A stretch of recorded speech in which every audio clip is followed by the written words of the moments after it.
सभी साथियों को मेरा नमस्कार, स्वागत है आप सबका आज 19 मार्च के जनसत्ता विश्लेषण में। तो आइए शुरू करते हैं आज का जनसत्ता विश्लेषण बिना किसी देरी के। पहले पेज पे खबर आती है, आधार से जुड़ेगा मतदाता पहचान पत्र। आधार कार्ड से लिंक करने वाले हैं आपका अब एपिक कार्ड। सीमित युद्ध विराम पर सहमत हुए ट्रंप पुतिन। व्लादिमीर पुतिन साहब ने यूक्रेन रूस वॉर को लेकर युद्ध को लेकर सहमति जता दी है और सीमित लिमिटेड फिलहाल आसान भाषा में उन्होंने कह दिया है कि ठीक है, अगर आप कह रहे हैं तो हम अभी के लिए युद्ध विराम कर देते हैं।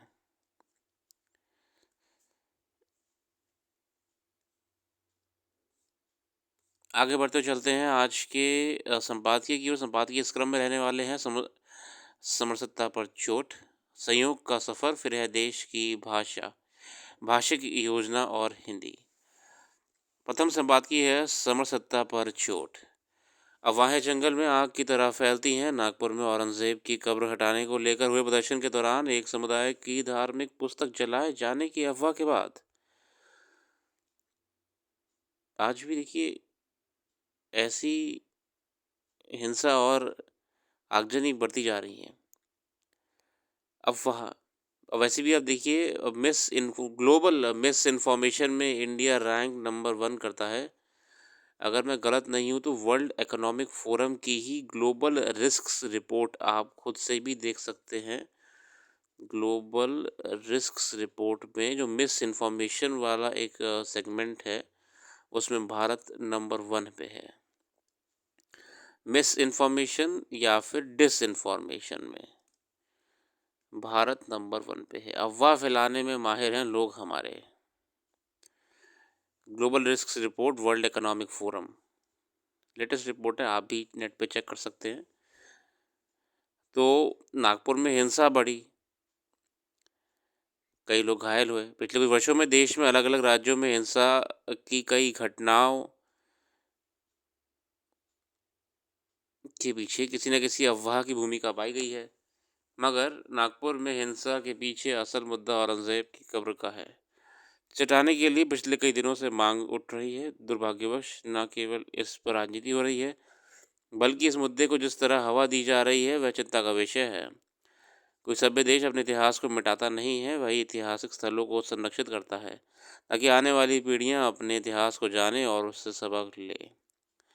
नागपुर में हुई हिंसा को इसलिए भी गंभीरता से लिया जाना चाहिए कि इस तरह की घटना से सामाजिक समरसता को गहरी ठेस पहुंचती है। 300 साल से भी अधिक पुराने मुद्दे पर अचानक विवाद खड़ा करने के पीछे की राजनीति निराशाजनक है।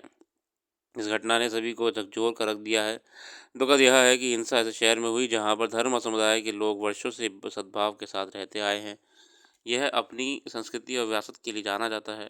यहाँ सभी मिलजुल कर त्यौहार मनाते हैं और दुख सुख साझा करते हैं, मगर कटु सत्य है कि उपद्रवियों का कोई नैतिक मूल्य नहीं होता, उनमें मानवीय संवेदनता नहीं होती। नागपुर में हिंसा भड़काने के पीछे कोई पूर्व नियोजित साजिश हो सकती है, यह जांच का विषय है, मगर इस समय आरोप प्रत्यारोप की राजनीति से ऊपर उठने की ज़रूरत है।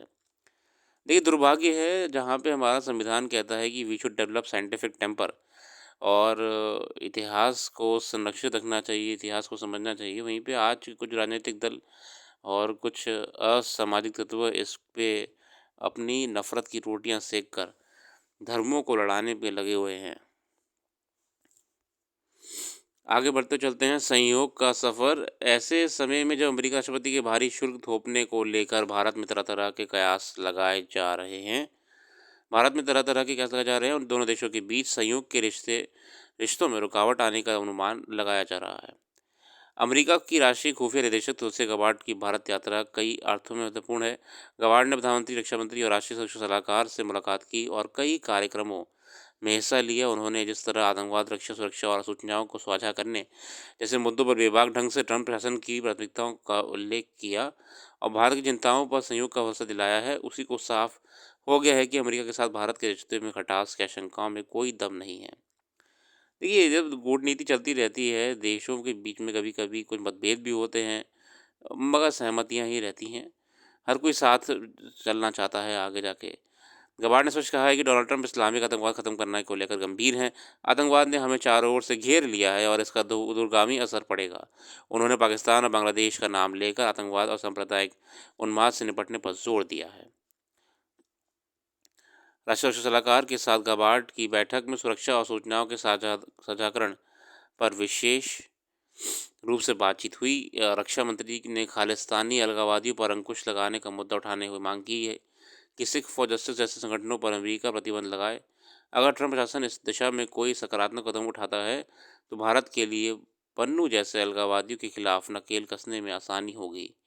ये अलगाववादी अमेरिका और ब्रिटेन, कनाडा जैसे देशों की नागरिकता प्राप्त कर सुरक्षा घेरे में पहुंच गए हैं। भारत लगातार उनके खिलाफ दस्तावेज पेश करता रहा है, मगर अमेरिका, ब्रिटेन और कनाडा के कानून कुछ ऐसे हैं कि भारत विरोधी गतिविधियों के आरोप में उनके खिलाफ कोई कार्रवाई नहीं होती है। अच्छा, भारत ने भी अपना मुद्दा एक उठाया जो है खालिस्तानी सिख सेपरेटिस्ट मूवमेंट को लेकर, और आश्वासन लिया है अमेरिका से कि वो इनको दमन करने में सहायता करेगा और किसी प्रकार का सिख सेपरेटिस्ट मूवमेंट या खालिस्तानी मूवमेंट अपने देश में भारत के खिलाफ पनपने नहीं देगा। कबाड़ ने आतंकी अलगाववादियों की गतिविधियों के संदर्भ में पाकिस्तान का विशेष रूप से उल्लेख किया है। यह बात पूरी दुनिया को पता है कि पाकिस्तान दहशतगर्दों की पनाहगाह बन चुका है, और हम ये भी जानते हैं कि बीते कुछ दिनों पहले पाकिस्तान ने खुद दहशतगर्दी का एक कहते हैं ना कि सांप पारो तो डसेगा ही, भुगत लिया। एक ऐसी घटना हुई कि ट्रेन हाईजैक करके कई सैनिकों और लोगों को भी नुकसान झेलना पड़ा जीवन का। ये जो मतलब अमेरिका अपने कूटनीतिक नफ़ा नुकसान का गणित लगाए बगैर आतंकवाद से लड़ने की रणनीति नहीं बनाता है, तब इस समस्या से पार पाना कठिन हो रही रहेगा। अभी तक आतंकवाद की पहचान ही ठीक से तय नहीं की गई है। जो भारत की नज़र में आतंकवाद है वह चीन की नज़र में दो देशों का निजी मामला बन जाता है। अब diplomacy is part of everything. आगे बढ़ते चलते हैं। बहुत बढ़िया संपादकीय हैं ये दोनों। तीसरा संपादकीय रहने वाला है देश की भाषिक योजना और हिंदी। आर्यमर्दन कुमार त्रिपाठी जी कहते हैं, देश में आज़ादी का आंदोलन और हिंदी की स्वीकार्यता दोनों कार्य समानांतर चल रहे थे। उस समय अंग्रेजी और अंग्रेजी दोनों के बरकस हिंदी एक औजार की तरह कार्य कर रही थी। यही कारण था कि बाद में हिंदी स्वतंत्र भारत की भाषिक अभिव्यक्ति बनी। इसके पीछे सिर्फ महात्मा गांधी नहीं, देश भर के प्रायः स्वतंत्रता सेनानी इस मत के साथ कार्य कर रहे थे कि देश के लोकतंत्र की भाषा हिंदी होगी। स्वतंत्रता प्राप्ति के बाद भी हिंदी को केंद्रीय स्तर पर राजभाषा का दर्जा दिया गया। हालांकि इसके साथ अंग्रेजी को भी राजभाषा का दर्जा मिला था, जिसके मूल में अंग्रेजी की विरासत और कुछ छिटपुट हिंदी विरोध था। मगर तब से आज तक धरातल पर बहुत कुछ बदल चुका है। वर्ष 2001 से 2011 की जनगणना के आंकड़ों के अनुसार आधार पर निकले निष्कर्ष को देखें तो हिंदी विरोध के गब्बारे में सुई ज़मीनी स्तर से चुबाई जा रही है। इस राजनीति में नकारात्मक भाषाई मुद्दों को चुनने का ढर्रा अब बदल जाना चाहिए। अच्छा की बात है कि ऐसा हो नहीं रहा और दिन ब दिन इस तरह के मुद्दे उठाए जाने लगे हैं। देखिए, आज की तारीख में एक चीज़ दिख रही है कि देश में वास्तविक धरातल के जो मुद्दे हैं, रोजगार, बेरोजगारी, महंगाई, इनकी जगह पे उन सारे मुद्दों चर्चा होने की प्रयास करे जा रहे हैं जो कि बिल्कुल निराधार है। दरअसल हिंदी बोलने वालों की जो जनसंख्या वर्ष 2001 में थी, उसमें 2011 तक अखिल भारतीय स्तर।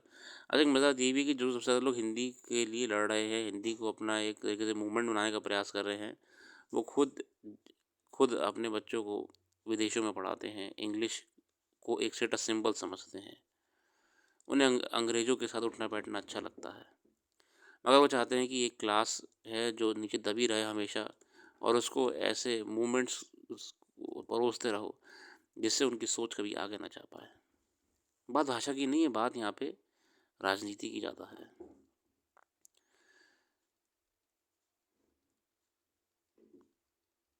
दरअसल हिंदी बोलने वालों की जो संख्या 2001 में थी, उसमें 2011 तक अखिल भारतीय स्तर पर 25.19% की वृद्धि हुई है, जो कि अच्छी खासी है। लेकिन यही विस्तार किसी पूर्ण राज्य के रूप में तमिलनाडु सबसे ऊपर है, जो अब 107.62% है। आगे यह केरल में 96, गोवा में, गुजरात में, कर्नाटक में इत्यादि। हिंदी विस्तार का यही आंकड़ा उत्तर प्रदेश में 23.86% है, बिहार में 33.08% है।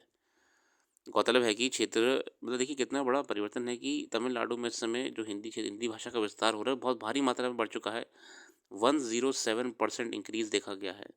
वहीं पे आपका यूपी में जो कि ऑलरेडी हिंदी भाषी देश है ही, मन नॉट प्रदेश है, सॉरी, नॉट कम्प्लीटली, कई क्षेत्रीय भाषाएँ भी यहाँ पे पाई जाती हैं, में 23% की वृद्धि हुई है। वहीं बिहार में आपकी अगर हम बात करें, तो बिहार में आपकी 33% की वृद्धि हुई है और मध्य प्रदेश की बात करें तो 22% की वृद्धि हुई है। गौरतलब है कि यह क्षेत्र कथित रूप से हिंदी प्रदेश हैं, वहाँ पे आपकी सिर्फ 22 और 23% हुई है। और यहाँ इन 10 वर्षों के अंतराल में जनसंख्या के कुल विस्तार वाले फ़ीसद की अवहेलना भी नहीं की जा सकती है। लिहाजा धारणा से विपरीत हिंदी का मूल विस्तार उन्हीं क्षेत्रों में अधिक हुआ है जहाँ परंपरागत रूप से हिंदी का प्रभाव नहीं माना गया है।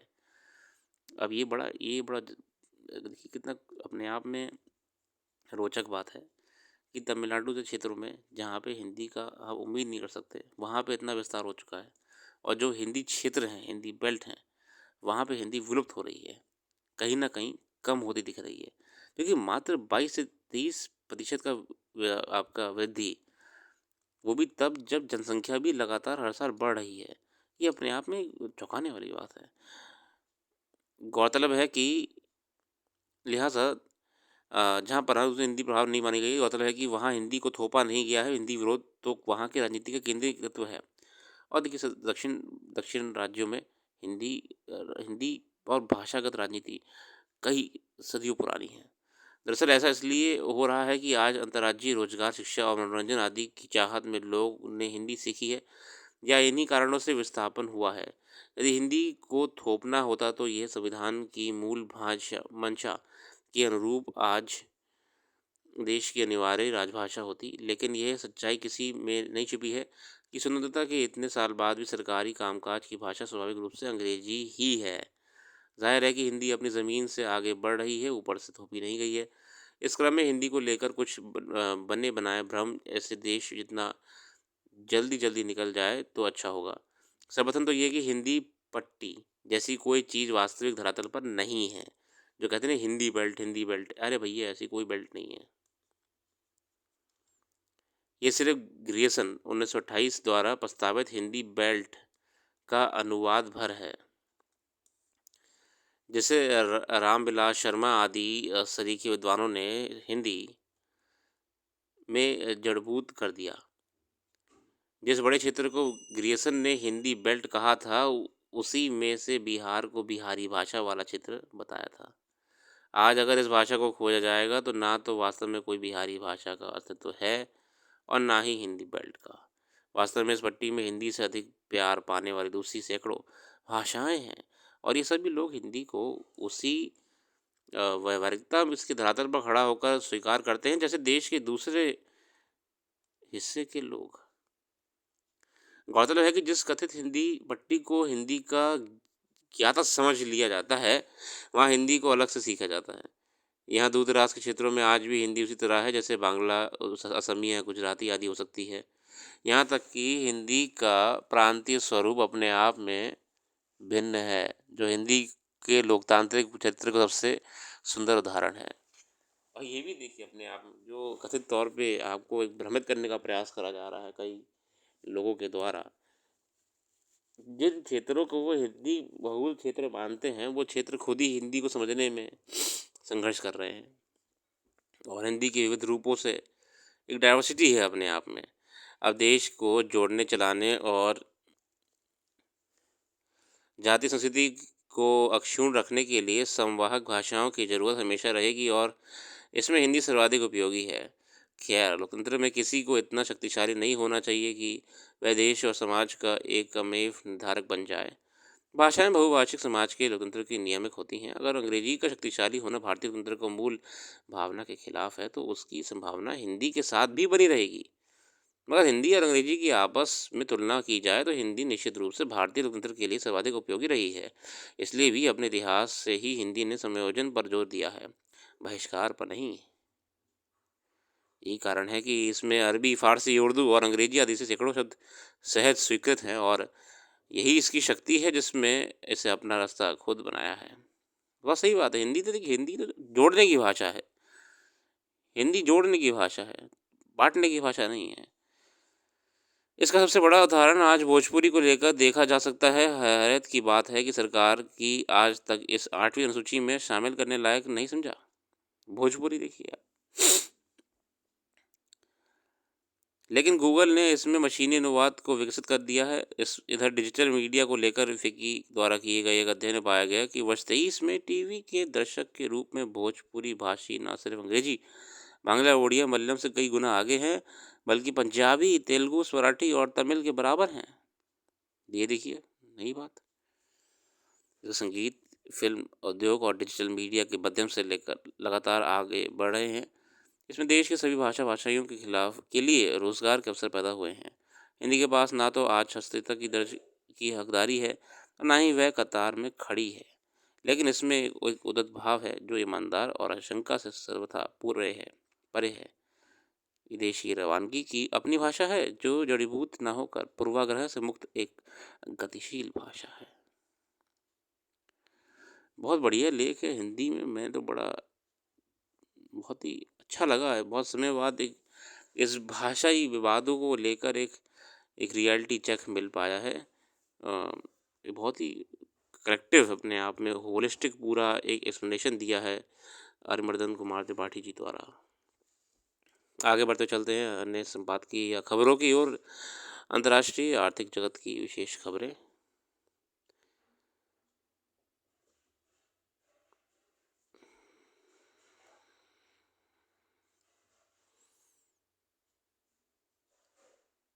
अच्छा, अंतरिक्ष में जो यात्री आपकी बुच विल्मोर और सनी विलियम्स धरती पे आ चुकी हैं। पिछले 8 महीने से अंतरिक्ष में फंसे हुए थे।